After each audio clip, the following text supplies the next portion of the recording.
Good morning and welcome to the SEC Daily here at Southeastern 14. I'm your host, Chris Lee. We'll be joined later in the show by my friend Gabe DeArmond of PowerMizzou.com. We will go over Missouri's big game with Tennessee, one of two big games. I guess if they're in the SEC, they're all big games, but the two that have been talked about the most are that one and Ole Miss and Georgia. Going to be diving into Ole Miss and Georgia shortly and maybe a brief preview of some of the other games. Of course, we've got all that on our channel at other spots as we preview every SEC on SEC game every week. So you can find those other places too. But in any case, we will go over bits and pieces of some of those games, maybe even take a question or a comment or two here as we are doing that. A reminder, the show is presented by Bet Online. The last of the major pro sports leagues is off and running. College basketball off and running as well, and we're doing plenty of coverage of that here at Southeastern 14. Bet Online remains your top spot for all your live betting action and contests. NFL, college football, UFC, NHL, all in full swing. Bet Online is your number one source for wagering news, picks, odds, trends, and predictions. All the hoops betting action along with every sport available at your fingertips with both desktop and mobile access at any time. Head to BetOnline today. Remember to use our promo code BELIEVE, that's BLEAV, for 50% welcome bonus on your first deposit. BetOnline, where the game starts. Well, the games start at 11 tomorrow. Quick rundown of kickoffs in order. Vanderbilt at South Carolina, 11 Central on the SEC Network. Same time, Alabama goes to Kentucky on ESPN. 2:30 game, Tennessee and Missouri. And in case you missed the first few minutes, that's when we're going to spend the bulk of our time on the show talking about when Gabe DeArmond joins us later. Auburn at Arkansas, 3 Central, SEC Network. Ole Miss at Georgia, one of the two big games of the week nationally, the other one being Michigan and Penn State. Playoff ramifications for both teams. A huge game, huge game. Some have said maybe the biggest game in Ole Miss history. Florida at LSU, that is going to be 6:30 Central, and at the same time, Mississippi State at Texas A&M. So anyway, let's get into, for a minute, want to talk about Georgia and Ole Miss before we get into Missouri later. And I think this game is interesting for a lot of reasons. Obviously, I think Georgia needs to win this one if it is going to be in the hunt for the college football playoff, going to continue to be. I find a hard time believing a one-loss Georgia with that schedule is going to get it. No, it could happen because you beat Tennessee on the road next week. You beat Alabama. There might be enough wins there. I think the problem is going to be unbeaten's other place. Does somebody escape the Pac-12 unbeaten? Does somebody escape the Big Ten unbeaten? Does Florida State escape the ACC unbeaten? Every one of those that happens, if Georgia were to lose a game, makes Georgia's inclusion in the playoff more likely. But you never know how these things are going to go. We played that out for 50 minutes earlier this week, and I promise you we were not going to be right about any of it. Or not any of it. We'll be right about some of it, but we're not going to be right about it all playing out the way that we thought it might, because it's college football. It never happens that way. It hasn't happened that way before, and there's more parity now. So in any case, this game is going to have ramifications. I want to go over some ways that I think Ole Miss can upset Georgia. Number one, Georgia starts slowly. You saw it against South Carolina. You have seen it against overmatched opponents. I'm trying to think of the games that Georgia has come out just really going in the first half. Kentucky for sure. And Florida to some extent. Florida got a touchdown on the first drive of the game. Georgia woke up and then just pulled on a full-on blitz against Florida the rest of the half, and that was all she wrote. Now, having said that, I think Ole Miss is a lot better team than Florida. Ole Miss is a much more explosive team than Florida. They can run it. They can throw it. They can do all kinds of stuff. And sometimes you play with your food long enough, and no disrespect to Ole Miss. I don't mean that a scenario in which Ole Miss could win the game would be only a result of Georgia playing with its food. But that has been part of Georgia's DNA for a couple years. Just saying here, if they do that, you've got a team, I think, that can make you pay for it in ways that some of the other teams Georgia has done this with cannot. Now, number two, and this is the big one that has kind of resonated with me as the week has gone on, is I've poured over the stats and all those things, and it's Georgia's run defense. Now, look, Georgia has still got one of the best defenses in college football, maybe the best defense in college football. Alabama would like to argue that. You got three teams in the Big Ten that would like to argue that, but Georgia's in that conversation, I think. But you know what? I don't see a Jordan Davis on this team. I just don't. And he's a special player, and this is a very high standard, but this is the state of Georgia football under Kirby Smart. Is you start naming names that are not realistic to live up to, because that's what we've gotten used to with Georgia, right? We've gotten used to all these names of dudes, and I'm not saying they're not great in the trenches, but I don't think they are what they used to be the last couple of years. And to cite that, Georgia's given up 4.7 yards per rushing play. Again, take sacks out of the rushing total. Those are passing plays. When you look at it just as teams are trying to run the ball, it's not the same Georgia team. And look, Cody Schrader, who was a Division II player to start his career, he ran for over 100 against Georgia last week. Ole Miss got much better backs, I think, in terms of talent. Quinshon Judkins, for sure. Nothing against Cody Schrader. He has really had a nice career and a nice year at Missouri. But Ole Miss got better dudes. Ulysses Bentley, good ball player.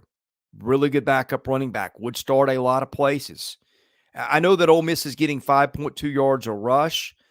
Well, guess what? That's gotten better lately. They struggled out of the gate. If you remember that September, Ole Miss was changing blocking schemes. It did not look the same. And because of that, Ole Miss was not running the ball like Ole Miss is capable of running. And so you have seen Quinshon Judkins get on track in the last month. You've seen Bentley do some things. This is a team that I don't know that Georgia will have faced a rushing attack like this one. I guess Kentucky would be the counter argument. Yeah, with Ray Davis, Kentucky would definitely be a counter argument. And if you're Georgia, you probably feel pretty good about that. By the way, I got Gabe DeArmond waiting backstage. We're going to get to him in just a second. All right, obstacles, I think, to Ole Miss upsetting Georgia. I believe Ole Miss's defense, if I got this number right, on the field for 72 plays a game. That's a lot. That is not sustainable against Georgia. Now, again, I pointed to a scenario where I think Ole Miss can affect that number, and that is running the ball against a Georgia team. And Ole Miss loves to run the ball.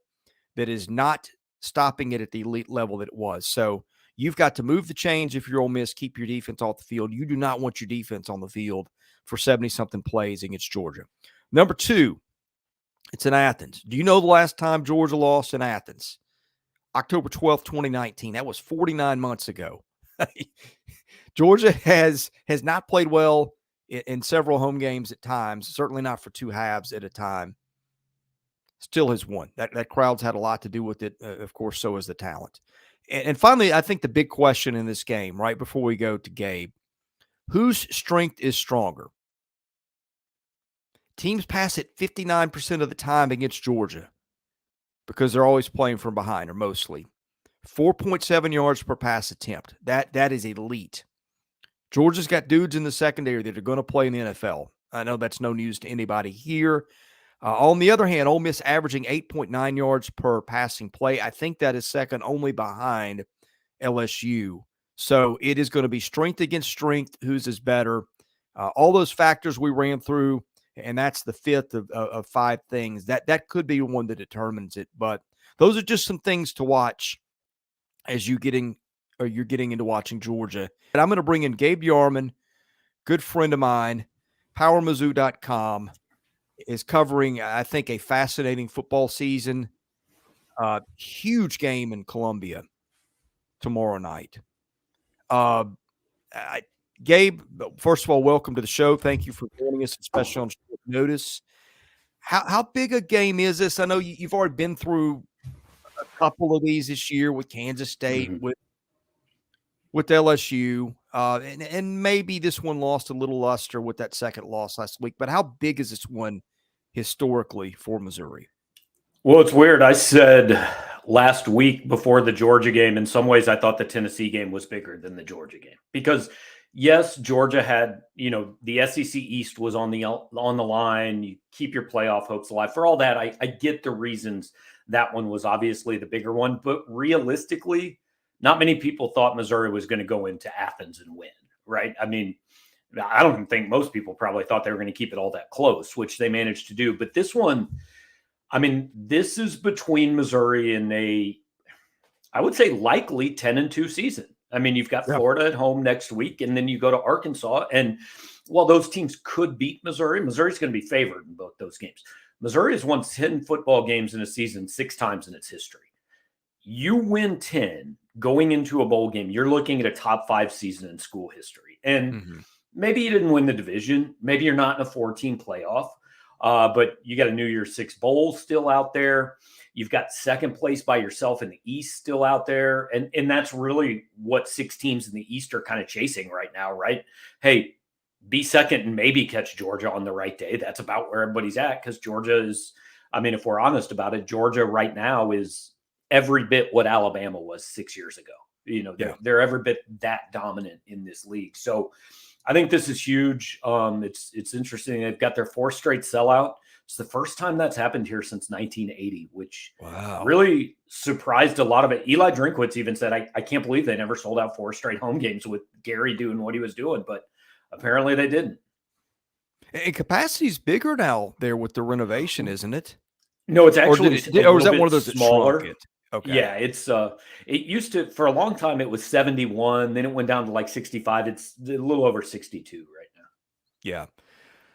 I want to go into health, and let's start with Luther Burden. It feels like it's been a ticking time bomb with him, with the hits he's taken. I think he was listed as questionable. Is that really questionable, or is that just coach speak to keep him guessing?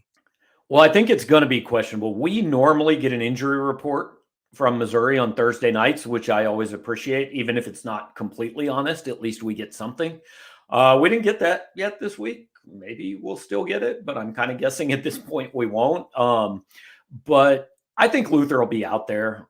Is he 100%? Probably not. Neither are most people at this point in time, but he's a competitive kid. He's been banged up a lot of the year, but he keeps going out there. And I think it's kind of a situation where it's like, go out there and give us everything you can give as long as you can give it. And then we'll tape you back up and you can go out there. And even if you're not 100%, at least you're out there taking attention away. From some of the other guys and maybe Theo Weiss and there's these games that go on, right? I was talking to Anthony Dasher before the Georgia game last week, and he said, don't be surprised if Brock Bowers has a uniform on and goes through warmups. I don't think he's going to play, but just the idea of him being out there running around and the Missouri coaches seeing that can impact things. So I think Burden's going to play. How healthy he is, I don't know.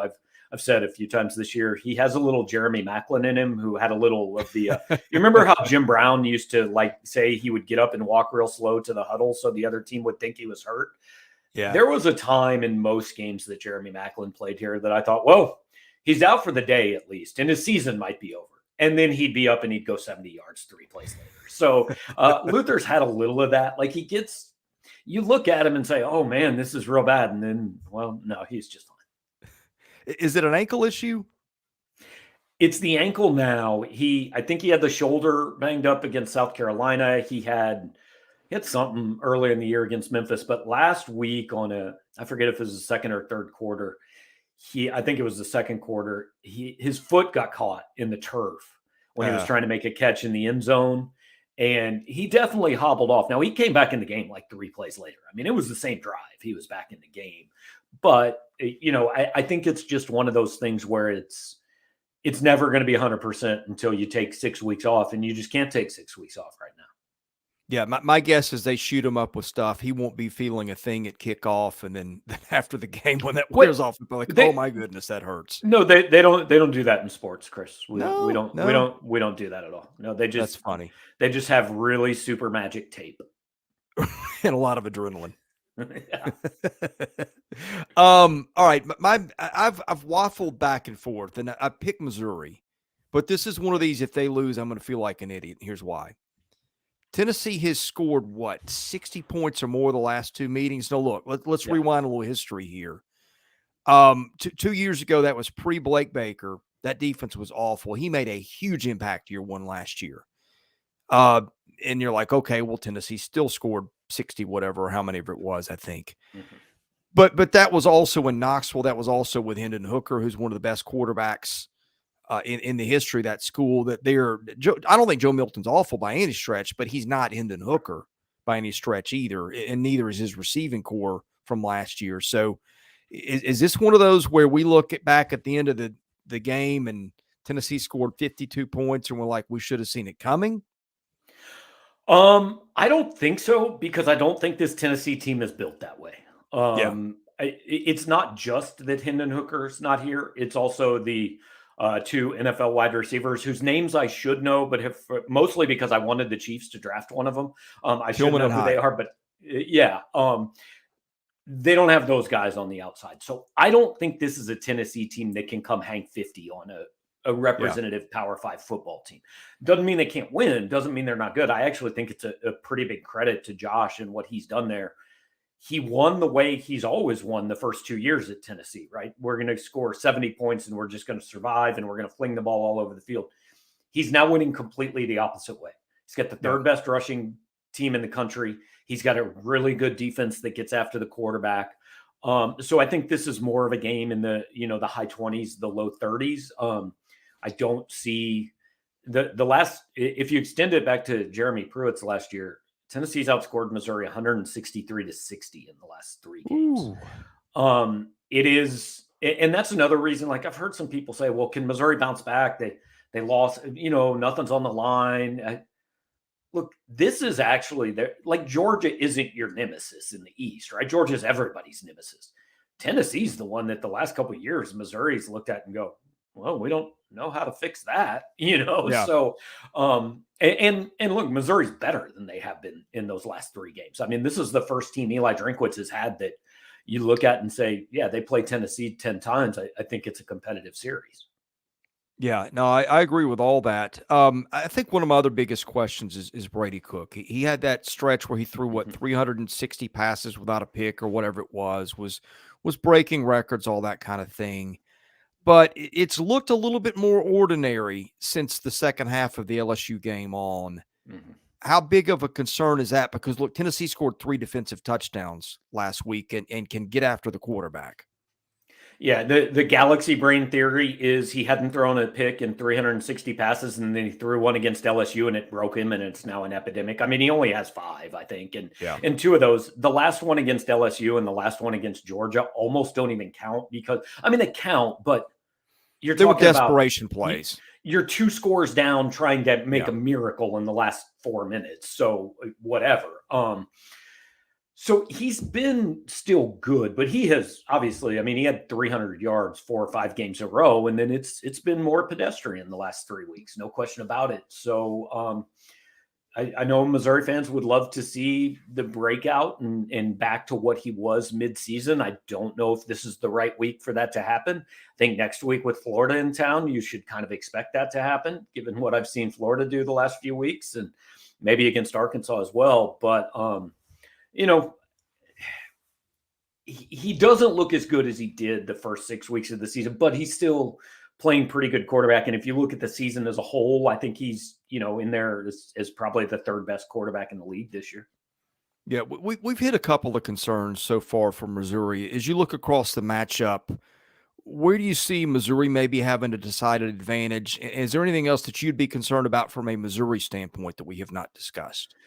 Yeah, decided advantage might not be the right word here, but their defense has played really well the last few. I thought they even played well against Georgia last week. I mean, held Georgia to 30, and some of those were set up by offensive issues. But I said going into the Georgia game last week, you've got to hold them to like 4 yards a carry or less. And Missouri was like 3.997 or something for Georgia.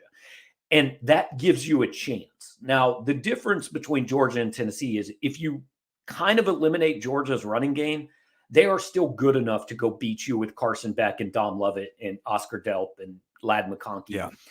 If you kind of eliminate Tennessee's run game, I don't know if they're good enough to go beat you, right? Yeah. I don't know if I trust Joe Milton in this passing game to go win a game on its own. So Missouri's been playing well. Blake Baker brings blitzes from a lot of different places. He's He's gotten after some quarterbacks. They were actually the great stat. They were the first team to sack Carson Beck on a 4-man rush all season. They did it last week in week 9, so I'm not going to say it's a decided advantage, but I think Missouri's corners, Chris Abrams-Drain and Ennis Rakestraw, I think should be in the conversation if they aren't, is the best in the league. And so Baker's is comfortable putting those guys out on an island and saying, we're going to get after guys. So I think they can get it done there. When you're talking about something we haven't talked about, Missouri and kickoffs, like that's the one thing we didn't talk about at Georgia last week nearly enough. Harrison Mevis can make a 62-yard field goal. He didn't get a single kickoff to the end zone. And Georgia was frequently starting at its 30-yard line. And then on the flip side, Missouri almost never returned the kickoff. The one they did, they picked up on like the half-yard line and kind of backed up into the end zone. And it was a true freshman, and he didn't know where he was at. And so he hesitated and then tried to return it. They started at the 5. So Eli brought that up on Monday, or Tuesday, kickoff coverage. Like, we got to make that up. We didn't talk about that enough. Yeah. What's up? I mean, is that a kid that just gets the yips? I mean, his performance has been all over the place because he can do things nobody else can do. And then he'll fail to take care of business on something just kind of ordinary. Yeah, it's interesting. On the kickoffs, I asked him about it, because I asked Drinkwitz about it, and he said, "Yeah, we got to work on it." He said, "They've got a true freshman kicker." He said they were going to look at on kickoffs in practice this week. I don't know if he'll do it or not, but so I asked Mevis, is it a different kick? Because you can kick a 62-yard field goal off the ground, and he's told us he can make them from 70, but then he's got a tee, and he's not kicking the ball 65 yards in the air. And he said that a field goal is a little bit more of a technical, you've got to be precise, right? It's there's the aim has to be on. He said on kickoffs, what you should do is kick it like a soccer ball and just hammer the thing. The placement isn't as important, but he hasn't been doing that. This is what he says, and so he needs to start. I mean, but we all, even our message board, mid-second quarter last week was why can't he get the ball to the end zone? Yeah. Yeah, no, I mean, with the leg like that, I'm kind of in agreement. I don't know if it's just a mental thing or whatever, but that's you've explained it as well as I could have. Somebody mentioned the weather here in the comments. What's the forecast for tomorrow? It's, I think, high 50s and fine. I don't think there are going to be any major issues, but I've lived in Missouri for long enough to know that could be way different by 2:30 today, much less 2:30 tomorrow. I was driving through Columbia, stopped. I remember texting you last year, December. I'm like, this is absolute misery. It's cold and wet and windy. And how do you stand this? I mean, I know Missouri fans are hoping for a turn in the next week because Florida comes up here at 6:30 next Saturday. They will Missouri not fans that. would like nothing better than sideways freezing rain for Florida. Yeah. Although we act like all of Missouri's players are from the Midwest, right? They got dudes from Texas and Florida too, and nobody would like that. That's true. We don't care. We sit in press boxes, but everybody else has to deal with it. Sure. Go for it. People get mad at me because they'll tweet at me or something. What's the weather like? I'm like, 72 and dry where I'm at. I've been sitting in press boxes for so long, I've almost forgotten. I went to my nephews, played at Wyoming. And I went out there for one of his, I guess it was his next to last year. They had a rivalry game with Colorado State where my niece played basketball. So that was interesting because they're huge rivals. But we go out there, it's 10 degrees. It's at night, so there's none of that sun to make you feel a little better. And it snowed all week, and there's ice all over the ground. It's when you put your feet down, you don't even get relief because your feet are sitting on an ice box. I don't know how people do this. Yeah, it's hey, here though, it'll change in 24 hours. So just stick with it. Right. It'll be better. Well, we'll end up getting what not, you guys not so have much here in Wyoming. Nashville. It's pretty miserable all the time. It is pretty miserable there all the time. So ask me how I know. Injuries. We talked about the Burden thing. Anybody else to watch for on Missouri's side? Yeah, Chad Bailey's out for the season now.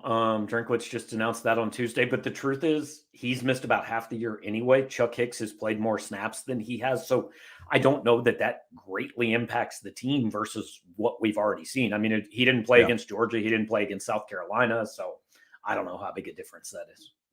How good is Tyron Hopper at the moment? I know he was tremendous last year. I know it is varied this year. Yeah, it was interesting because like halfway through the season, we were all kind of talking about. I think the biggest difference in this defense is that Tyron Hopper last year was a dude, and now he's good, but he Yeah. just hadn't been that otherworldly guy. But so Drinkwood said, actually, I think it was a couple weeks ago, he said even though the stats aren't there, like we're asking him to do a lot more and like he has assignments and he's been more assignment sound and we think he's been better this year than last year. Which I don't know if that was truthful or if that was covering for a guy that maybe hadn't been. I mean, he missed a lot of tackles in the first 6-7 games. I think a lot of Missouri fans thought last year, man, I hope we can convince this guy to stay and not go pro. And I don't think he's been quite at the same level this year, but he did have 10 or 11 tackles against Georgia and played pretty well in that game. All right, give me a storyline to watch in this game that's underrated or we haven't discussed or something here. Well, I'm curious how many people know that Cody Schrader is the leading rusher in the Southeastern Conference. I That's don't think many crazy. people would guess that, right? He had 112 yards against Georgia last week. He was the first guy to run for 100 against Georgia in over 3 years. And kid that came from, D2 and just even Missouri fan, I mean, I'm not going to accept myself from this. 6 weeks ago, I was like, it's a great story, but can you really win anything important if that guy's your starting running back? He is now leading the SEC. He has a chance by the end of the year to have about the number 4 rushing season, single season in the history of Missouri football. So if they can get him going, that changes this offense. That opens things up, makes it a little easier. Drinkwitz told us last week Georgia was putting 3 guys on Luther Burden sometimes, and maybe that's why Cody ran so well. I don't know, but they've become a fairly balanced offense. Okay. I would say people in Missouri are feeling pretty good right now about the state of things. I mean, it lost to Georgia, but in Athens, that happens to a lot of people. Again, Georgia has not lost in Athens in over 4 years. Lost to LSU, that happens. LSU's got a great offense. Missouri was right there. So presuming people are feeling pretty good about things, which recruiting, that they're getting it done there. What does a win do tomorrow to change the feeling? What does a loss do tomorrow to change the feeling?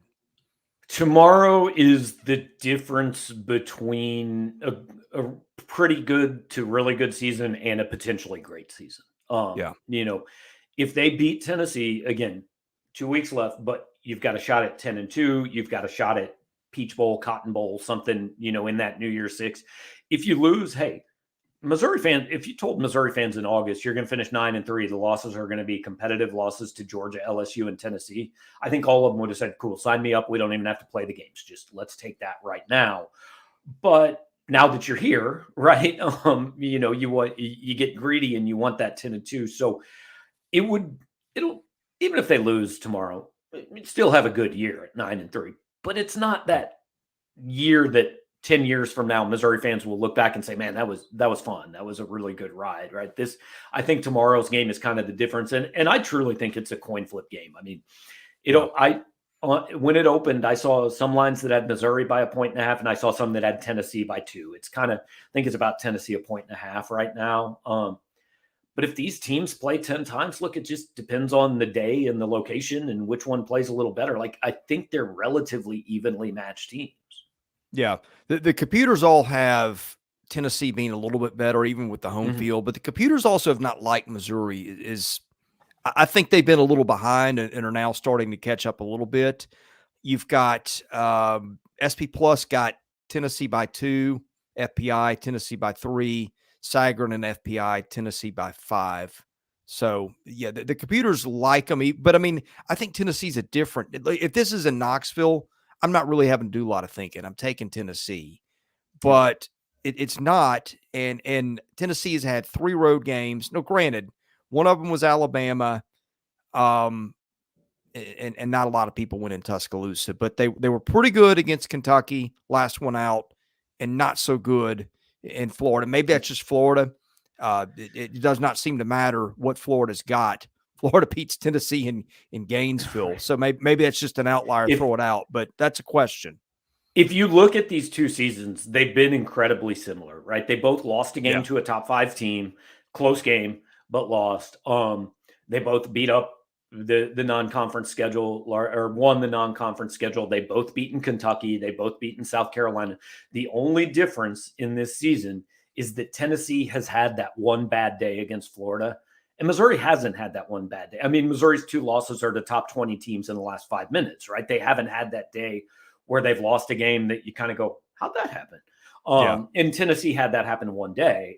But they're very close teams. I mean, I think it's I really do think it's kind of a coin flip game. I mean, anybody that picks Tennessee, I will not argue that's a bad pick. It makes perfect sense. Plenty of reasons. Anybody that picks Missouri, and I'm picking Missouri in a close game, largely because they're at home. I mean, I don't think, like, it might not happen, but I don't think you can argue, well, there's no defense for that. All right. Knowing that you don't cover these other teams, but you've seen them, I don't need you to go in the weeds. I was just going to get your quick thoughts on some games tomorrow. Alabama at Kentucky. I think Alabama wins that. I just think Alabama's got too much for Kentucky. Yeah, Kentucky looks better than it did a month ago. The Kentucky team, I mean, Devin Leary can actually complete forward passes to his receivers now, and that's helpful. But I think they're limited. And look, Alabama smells it now, right? The playoffs there. And when Nick Saban has blood in the water, he's usually pretty good. One more I want to ask you about Ole Miss at Georgia. You saw Georgia a week ago. I'm sure you're at least a little familiar with Ole Miss. The more that I look at it, that one's a little bit more interesting on paper than I thought. But I just think winning in Athens is, it's been 49 months for a reason. Well, someone won there. So I'm going to make comparisons for both these teams. Georgia is the Kansas City Chiefs. Like, I think they're kind of bored, and they hit a point in every game where they go, oh, well, we're going to have to try to win this one now. Yeah. And they do just enough to win. And somehow you look up and you're like, oh, wait, they're still like the best team, right? I mean, it doesn't feel like they're the best team maybe in each individual game, but nobody beats them. Yeah. Yeah. I'm going to connect Ole Miss to one of your old friends is the wrong word, but acquaintances. Lane Kiffin's got a little bit of James Franklin in him. In that, he beats everybody he should beat. He beats all the bad teams. Yeah. But he keeps getting these chances where Ole Miss fans go, this is when we break through. And it just hasn't happened. Now, it's a credit to Lane that he would have to do is lose to the elite teams on his schedule, and he's still going to be 10-2, right? People used to say this about Gary Pinkel at Missouri. Well, when's he going to get over the hump against the elite? Well, there's a reason those teams are elite. And if you're 10-2, it means you're better than everybody else on your schedule. So you've got a really good team. But it's the same thing people are saying about Penn State. Yeah, cool. They beat everybody but Ohio State and Michigan, but when are they going to beat Ohio State or Michigan? And that's kind of where Lane's at right now. He's established himself as the second or third best team there, but he hasn't yet broke. He's still waiting for that one day where you can go, there it is. You better take him seriously now. Yeah, I never thought of it like that. I think maybe there's something. The obvious difference would be a lot more winning at a big level at Penn State when James got there but still, I mean, I don't know that that's completely unfair. I think, I mean, I just don't think Georgia's offense gets enough credit. Their running game isn't great, but it's good enough. And Carson Beck's had a really good year. Like, what did we say about Georgia all the last 2 years? Well, they're doing this, and like, we don't even really know if their quarterback's good, right? Right. Now they've got kind of a next level quarterback, I think. And I just don't think Ole Miss has the defense to win that game. Yeah, I could be wrong, I'm with you. But I think getting the stops, I just think they're on the field too much. But you're a Heisman voter, aren't you? I am, yeah. What are the stipulations on what you're allowed to reveal and not? I mean, look, you don't have to submit a Well, final yeah, ballot I tomorrow mean, or anything, but right. I can reveal anything I want because I haven't voted yet. I would, if I had to vote today, I would probably vote for Jaden Daniels. yeah, Because I think he's just look, he has no defense, and I'm not. I used to love the Heisman. The first time I voted for the Heisman, I was 13 years old. My dad let me vote. I voted for Andre Ware that year. So it used to be like I used to look forward to that ceremony, and it was so yeah, exciting to see who won. And now it's a bunch of people that don't even watch college football vote for it, and it just yes, goes to the quarterback of a playoff team. Well, it's not Jaden Daniels' fault. LSU isn't going to make the no, playoff, right? Like Michael Penix is on my ballot. I think he's been phenomenal. Ollie Gordon, the running back from Oklahoma State, right now I would probably have third. I've seen a lot of Marvin Harrison. I think maybe Marvin Harrison is actually the best player in college football, but he's like the seventh leading receiver. I mean, how do I vote for that guy? He's the yeah. best player, but didn't have the best year. You have to kind of have the best year, don't you? Have we even pretended to put a defensive player on the radar this year? I can't think of anybody. I had Travis Hunter winning the Heisman through about 4 weeks, and Okay. like honestly, I still Well, I think mean, when you're playing 120 nobody plays a else does game, nobody no. else does what he does. But then the kid from Stanford had like 294 yards on him in a half, and Yeah. that argument kind of took a hit. But no, I don't know that there's a defensive guy that. I mean, I honestly, I'm not sure who the best defensive player in the country is. I'd have to sit down and think about it a lot more than I have so far.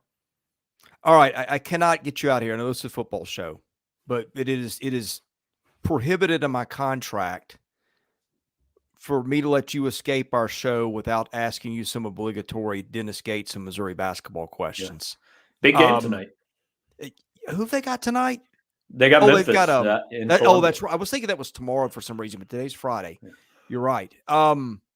Yeah, I mean, look, we were exchanging texts a little bit during that game. I watched a little bit. I was trying to go around the league and watch everybody.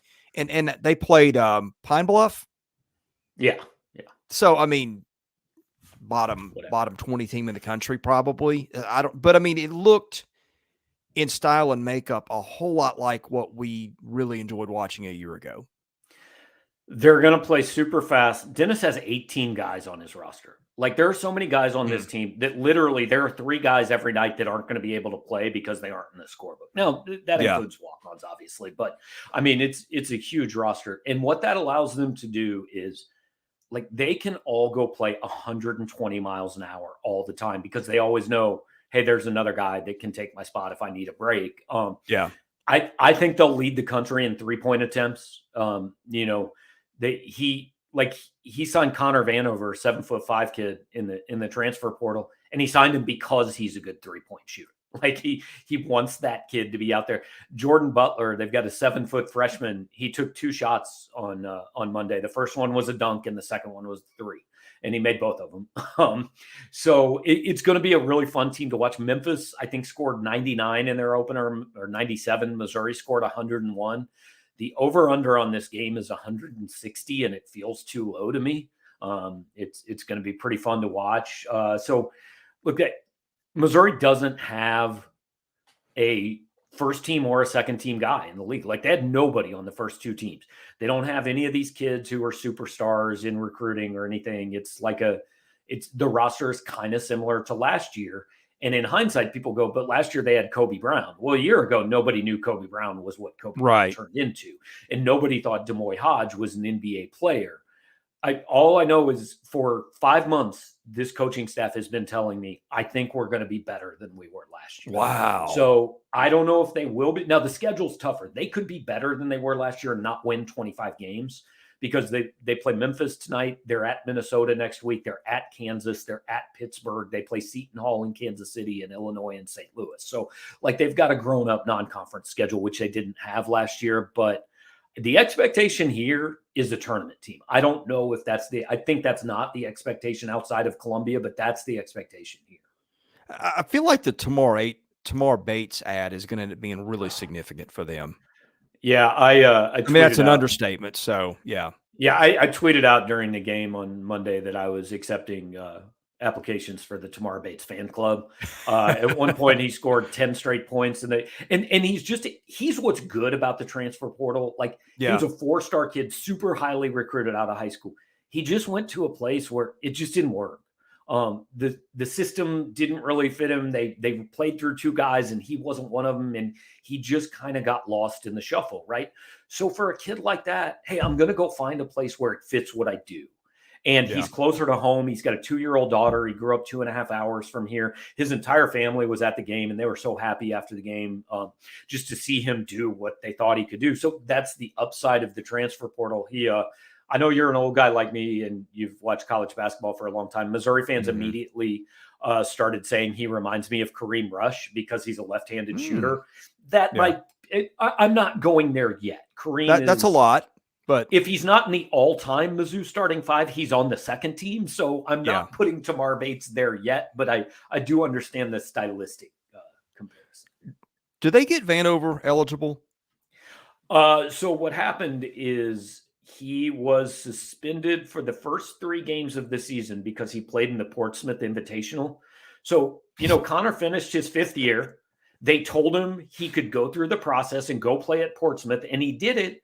And then decided, I'm going to go back to college. Came back to college. He and there's a kid from Florida in the same boat, now suspended 3 games. So play in a camp they tell you can play in 3 games. Caught on a wiretap paying players, 4 games. These are NCAA rules. Yeah, the NCAA was so mad at Bill Self that they punished Connor Vanover. They gave his 3 extra games to Connor Vanover. Exactly. That one might Bill with a audience. lifetime contract at KU. Did you fill out a preseason SEC ballot for basketball? No, my basketball writer actually did that this year. I'm not capable. I don't know if you're this way, Chris. It's generally about like the week before Christmas before I feel like I know much about any team other than the one I cover. Yeah, I like to hold my card and until I know about everybody. And I was going down there, and I think they took the ballots, and I went down to media day maybe before they even. And it's like, well, shoot, I had an idea, but I wanted to fill in a couple of gaps. Do you have a read on your top 5 or 6 teams? Yeah, you mean I mean Tennessee. I think it's going to be fascinating. Those first 5, 6, maybe even 7 or 8 teams. I think Tennessee has to be in the discussion. A&M has to be in the discussion. After that, like I start to go to Alabama and Missouri, and there's another team in there that is now slipping my mind. But I just start to go Auburn. to, well, these coaches have earned the benefit of the doubt from me, right? Dennis Gates been a head coach for 4 years. They're always better than people think. Nate Oates, his team's in the running for it every single year. Why wouldn't I think they'll be in the running for it now? I think the most fascinating, Eric Musselman's the other guy, right? Like, he's earned the benefit of that. I don't know. They might be terrible in the regular season, but they're going to wake up in the Sweet 16 because that's what they do under him.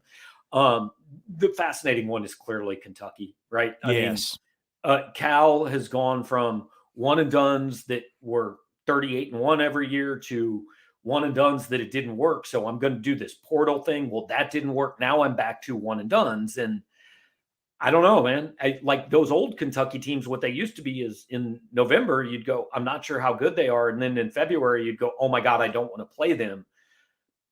Will that be this? I mean, like I know people that pick Kentucky to win the league, and I know people that pick Kentucky 8th or 9th in the league. And you can't argue with either one. I don't know which one it'll be. You know, the weird thing about them, and I don't really guys realize this, he's got 2 class of 2019 kids in his starting lineup. Yeah. I mean, that's not much else experience, but like that is a very un-Kentucky like stat. His best teams were always 3 or 4 lottery picks, and then the guy who was in his 4th or 5th year who was happy to take that. Yeah, I'm good just being the facilitator, 4th leading scorer on the team. So I don't know. It's going to be. I think it's a really good league that could get 8 or 9 teams. I mean, we didn't even talk about Mississippi State once they get Tolu Smith back. I think Ole Miss they were good without him the other night. Yeah, I think Ole Miss is probably a year away, but Chris Beard is an elite basketball coach. You know that will get it going there. So it'll be interesting to see. Hey, Gabe, I really appreciate you joining me today on short notice. Tell folks on your way out where they can find you and what you guys have coming this weekend. Yeah, just powermizzou.com, powermizzou.com on Twitter.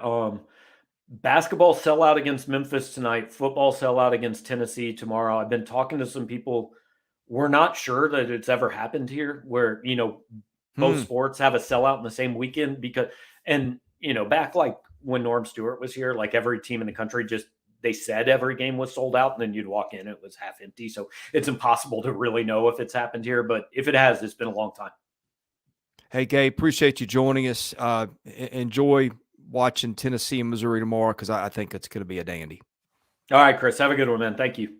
All right, he is Gabe DeArmond of Power Mizzou, one of the absolute best guys in the business, and we appreciate him joining us today. All right, coming up on Saturday afternoon, we're going to have